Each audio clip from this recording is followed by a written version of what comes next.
You've waited long enough. You've done your research. You've watched these videos.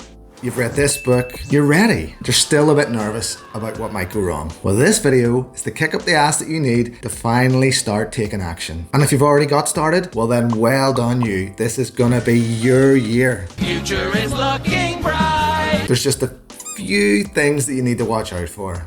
Well, 13 of them. Avoid these mistakes and I promise you that you're going to have an unbelievable Airbnb business. One that your guests love and one that makes you a ton of money. If you're new here, what's the crack? My name's Dave and I manage over 75 properties, hosting over 18,000 guests per year right here in Belfast. And this channel exists to help you get started or level up your Airbnb business. Now I'm going to drop these bombs on you in the exact order that you're probably going to make them, so make sure you stay to the end. But of course, I'm also going to show you how to avoid them. The first mistake that you need to avoid when you're just getting started is not doing enough market research, enough due diligence into your property and how it's going to perform. If you don't analyze the short-term rental market in your area, the competition, what other people are charging and the demand before you get started, you could end up with a property that no one wants or in a market that dies for 6 months of the year. Now, why do people make this mistake? Well, to be honest, Airbnb is a flavor of the month. People think it's a common misconception that they can just bring any property to a market and it will just print money for them. You might already own a property that tenants are in and you might think, well, it's a lovely property. Of course, people are going to want to come and spend money to stay here on their holiday. These are common misconceptions and thought processes, but in reality, not every property will work for Airbnb. And also not every area or street or location will work for Airbnb either. And the way to avoid this mistake is to do thorough research before you bring a property to the market. Find out about the competition in the area. Find out about the demand in the area. See what rates you're going to be able to charge and what occupancy rates you're going to be able to achieve. And find out just who the hell's coming to your area, if anyone. There are plenty of platforms out there that you can use to do this research. I always recommend AirDNA. There's a link below. It is paid and there are other paid ones out there as well, but you can also do this for free by just delving into the Airbnb platform, snooping around, look in your area, see what the competition is doing, what they're charging, how successful they are, what the reviews are saying, what the properties look like, all that jazz. That's the research that you need to spend time doing before you bring a property to the market. The second mistake that you're going to need to avoid is ignoring legal and regulatory requirements on Airbnbs in your area. Now, I know the councils, the cities, the governments are big party poopers and they're trying to rain on our parade. We're just trying to earn a few quid, deliver tourism dollars into our areas, but they do get to make the rules. So before you get started, it's really important that you check permits, zoning, regulations, whatever you need to do. Don't ignore it and don't avoid it. Now, lots of people might make this mistake and it's not through any unscrupulous means or trying to do anything illegal. It's because people simply don't know. Cities and councils and areas are regulating Airbnb in an ad hoc basis all over the place. Some are light touch, some are heavy touch. It's hard to keep up and keep track. But just because you didn't know the law exists doesn't mean you get to break it. Breaking the law, breaking the law. So you can avoid this mistake by doing an extra little bit of research, investigating with your city or your council or your state what is allowed, what zones is allowed in, what streets is allowed in, I don't know. Every city, every street is different. It's up to you to look into it and make sure that you're not going to break any rules. Mistake number 3, you've done your research. The area is hot. The properties in the place are going for mad demand. Occupancy rates are through the roof. The city's throwing permits at you. They want tourism into the area. And you come with an absolute limp handshake of a property and expect that all that money is going to come into your account. Bringing a boring, basic, bland property to the market is not going to result in many bookings. You need to see what your competition is doing when you've done your research and then blow it out of the water. Bring a property to the market that's much better than theirs, that's different. You need to stand out in a crowded marketplace. If you've seen big numbers in your area on AirDNA and you've looked at other properties in the area and they're fully booked, well, there's a reason for that. It's because those properties are in high demand. Look at their photos, look at their listings, look at what they offer the guests. That's why they're getting booked. Now, people make the mistake of bringing boring, bland, limp handshake properties to the market for several reasons. Number 1, it can work, I suppose, in some areas where there's not that much supply and basically any old crap will sell. But that's not you and that's not what we teach on this channel. The second reason people might think bringing a sort of basic property to the market is maybe because they've come from a property investing background where they've had tenants, and the general rule of thumb is that's fine, works okay for tenants, but that's fine, does not work okay for paying guests. You need to be attracting guests day after day, week after week, month after month. You need to have a property that's smashing it on all fronts so that when guests see it in search results, they're like, I have to book this place. And the way to avoid it is to make it stand out, to make it different, to make it better than the competition, and to make it memorable. The fourth mistake to avoid is by not providing essential amenities that guests expect they're going to be there whenever they arrive. You can't be tight and scrimp on basic amenities like toiletries, toilet roll, and kitchen essentials that guests are going to expect to be there when they arrive. You're not just offering 4 walls and a roof over someone's head here. You're facilitating someone's holiday or special trip that they saved up money for. It's a hospitality business. You want to deliver a good experience for them, especially those first impressions. Now, why do some people make this mistake? Well, they get caught up in the phrase self-catering, as in you go and get all your own stuff. But in reality, you want your place to be set up properly so that when guests arrive, they can make a cup of tea, they can go to the toilet, they can have a shower if they arrive late at night. Just provide some basics. You won't get any points for providing them, but you will certainly lose points if you don't provide them. Mistake number 5 that you need to avoid is not taking your damn photos on your phone. And this also stretches out to just the basic listing in general, like having a basic ass description of just like 2-bedroom apartment. By using low quality images you took on your phone and having a basic non-descriptive description, it's just a vague listing that people are just going to think, what even is this? It just portrays that you're an unprofessional host, that you're saving money anywhere that you can, and the guests are probably not going to have a very good stay if they do book it. And it's such a mistake because it literally costs you thousands of pounds or dollars, because guests are going to look at those cheap grainy photos and think, I can't even make out what this place is. I'll just look at the other 100 search results and book one of them instead. Now, I know why people make this mistake. It's because they get a quote from a photographer and they might say it's $200 or £500 and they think, holy, I'm not paying that just to take photos. I'll take them on my phone. but what are you paying for there? You're not necessarily paying for the gear. You're paying for the experience of that photographer. They know the right angles to shoot things at. They know the right time of day to get that beautiful sunset behind your property. You don't know any of that, do you? Do you? No, you don't. So how to avoid that? It's by investing in that professional to come out, use their experience, get you the best quality photos that you can have, that you're going to be able to share everywhere, and you're going to feel pride in sharing them across Facebook, Instagram, all over the place. Those photos are going to generate you thousands and thousands of dollars in bookings. Mistake number 6 is overpricing or underpricing your rates. Now, the mistake here is when you're doing your research and you're seeing on someone else's listing that's pretty good that they have a nightly rate on a Friday night in July or in the high season of like $300 for a 2-night stay, and you think to yourself, $300, that's what my place is going to be.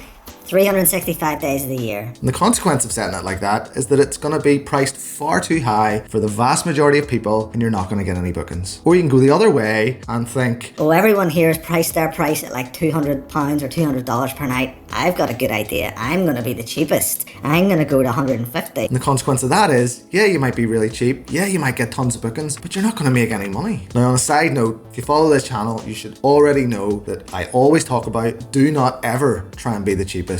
Always try and be the best, because when you're the best, you can charge the highest rates. But people make these mistakes with pricing, either too high or too low, because it is an absolute minefield. There are so many moving parts here. There's so many aspects and reasons and levers to pull about why your rates should go up and down. They should change, to be honest, almost every day. And that's hard to do. Not only do we not see a gap until it's too late and have to slash prices when the demand maybe isn't there, but often we sell out in periods of super high demand when we haven't had a chance to put those prices up. So the way to avoid this mistake is, at the very least, employ some proper Airbnb pricing strategies, where we're talking about occupancy-based pricing, length of stay-based pricing, seasonal, weekend, weekday, demand, all of those things that you can do manually. But honestly, the best practice is to just employ some AI algorithm like Price Labs or any of the other ones, Wheelhouse, I can't even remember the rest. Pay one of those, a few quid a month, and they are going to turbocharge your property's earning potential. Now, we're over halfway through. I know you're still watching. This is alright, isn't it?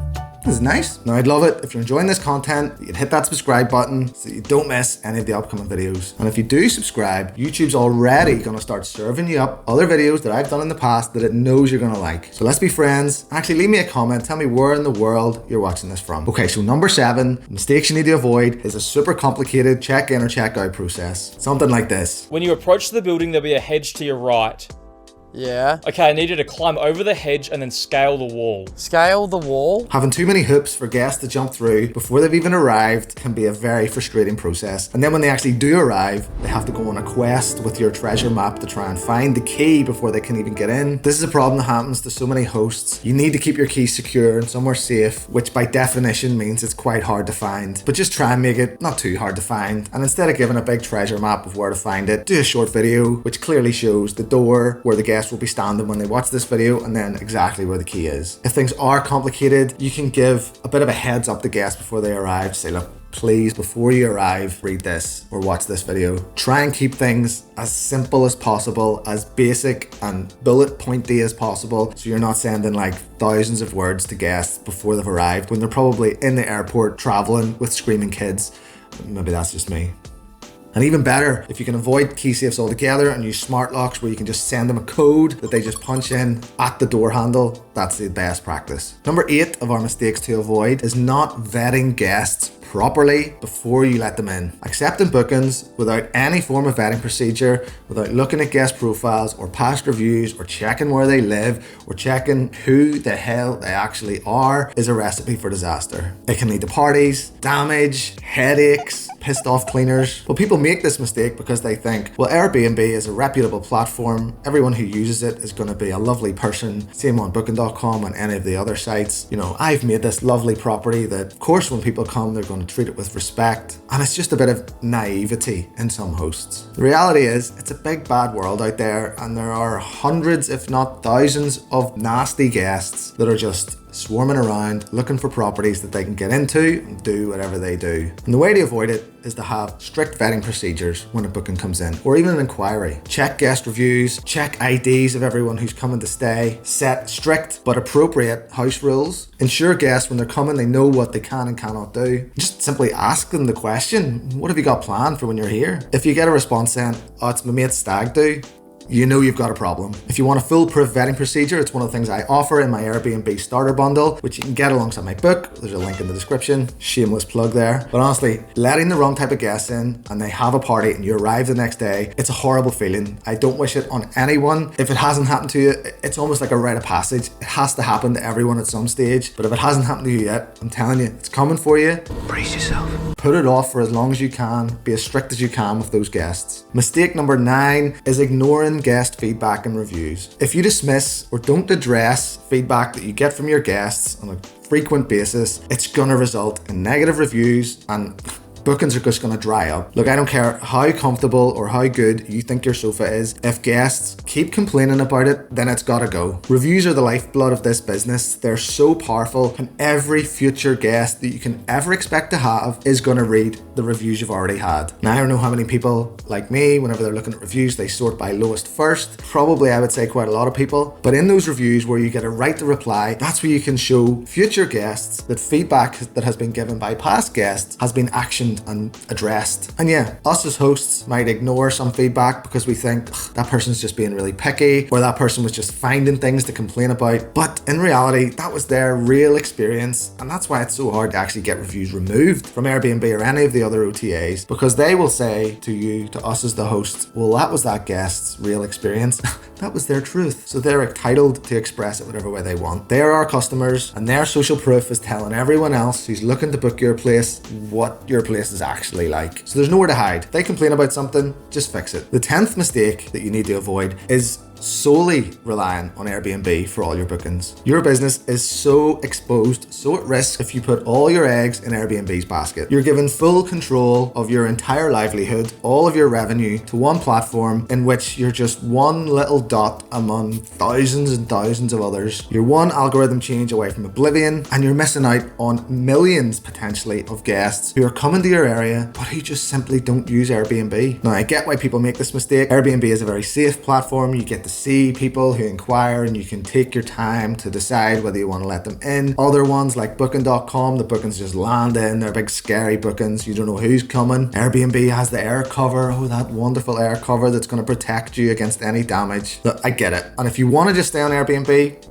go for it. But I think you're making a big mistake. Here's a breakdown of our bookings over the last 12 months. Look at how many came from Booking.com and look at all the little tiny minuscule amount that came from Airbnb. Now you decide if that platform is all that. To avoid this mistake, get on at least one more booking site. If it has to be one, go for Booking.com. Alright, I've touched on it a couple of times here, but mistake number 11 is overlooking systems, tech, and automation. By managing tasks manually on an ad hoc basis, things are going to get crazy, so inefficient, you're going to miss opportunities, you're going to drop the ball. And why do hosts make this mistake? Again, it's because it costs money. But like the photos, like price labs, like all of the things that I'm constantly preaching about on this channel, these are investments that you pay a little bit of money for and they either pay you back with more money or time. Having a channel manager will not only save you hours and hours every week, but will increase your revenue because your property will be on multiple different booking platforms. Automated messaging is going to save you hours and hours again, and it's going to free your mind up to be able to work on strategy about getting new bookings in or dealing with those ad hoc, strange requests that all guests have. Using a pricing software is going to save you hours and hours of time as well as massively increasing your revenue by getting you the best, most competitive rates you can. If you don't invest in this tech,